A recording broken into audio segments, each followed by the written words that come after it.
नमस्कार साथियों। लगभग 10-12 दिनों के अंतराल के बाद फिर आप लोगों से रूबरू हूँ। जिनको अच्छा लगता होगा उनको कुछ हल्का सा खला होगा, जो बोर होते होंगे उन्होंने मुक्ति का एहसास पाया होगा। खैर, किसने क्या पाया, किसको क्या अच्छा लगा, किसको क्या बुरा लगा, हमारे कामों से, हमारी उपस्थिति से यह सोचना हमारा काम नहीं है। हमारा काम हमको हमारी गीता ही सिखाती है, कर्मण्येवाधिकारस्ते मा फलेषु कदाचन। जिस काम से किसी का नुकसान न हो, जो कहीं से अपने को औचित्यपूर्ण लगता हो, औचित्यपूर्ण लगने में पूरी ईमानदारी होनी ज़रूरी है, नहीं तो एक से एक गुनहगार भी अपने कामों को औचित्यपूर्ण ही कहते हैं। तो जो काम किसी के लिए नुकसानदेह न हो, औचित्यपूर्ण हो, ऐसे कामों को निर्द्वंद भाव से करते चले जाइए। इसी में जीवन का आनंद है। रही फल की बात, तो फल वाकई आपके काम का सिर्फ एक हिस्सा है। इसके अलावा फल प्राप्ति में अनेक कारण हैं जो हमारे बस में नहीं है। इस नाते उसकी चिंता करना बेवकूफ़ी है। आइए आज की कविता में हम अपने अतीत में झांकते हैं और देखते हैं कि हमारे अतीत में क्या क्या खेल हुए और उन खेलों का हम कितना हिस्सा बन गए और किस तरह से उन खेलों से मुक्त हो सकते हैं।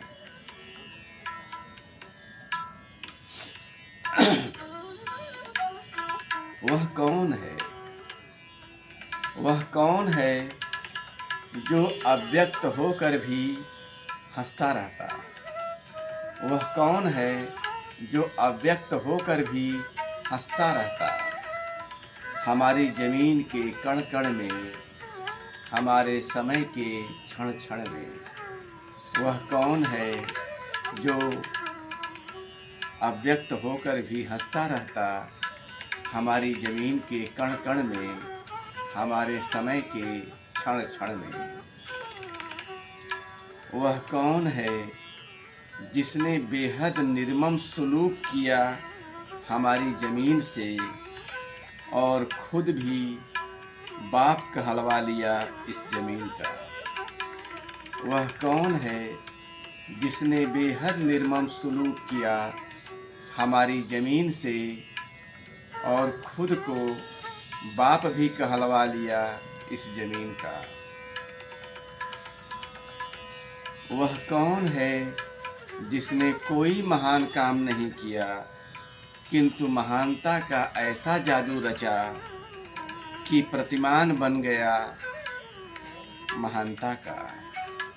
वह कौन है जिसने कोई महान काम नहीं किया, किंतु महानता का ऐसा जादू रचा कि प्रतिमान बन गया महानता का और कितने महानों को किनारे लगा दिया, और कितने महानों को किनारे लगा दिया? वह कौन है जिसने देश की आज़ादी में ऐसा जहर घोल दिया? वह कौन है जिसने देश की आज़ादी में ऐसा जहर घोल दिया कि बिहान आज़ादी का शैतानों का जश्न बन गया? कि बिहान आज़ादी का शैतानों का जश्न बन गया। नाम आज़ादी का औजार बन गया नए ढंग की गुलामी का। नाम आज़ादी का औजार बन गया नए ढंग की गुलामी का।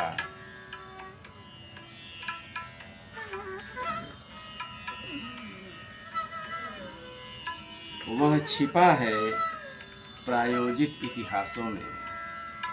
वह छिपा है प्रायोजित इतिहासों में, सुनियोजित दर्शनों और मीमांसाओं में वह छिपा है, प्रायोजित इतिहासों में, सुनियोजित दर्शनों और मीमांसाओं में, भोले कवियों, शिशुवत कलाकारों में, भोले कवियों, शिशुवत कलाकारों में वह छिपा है।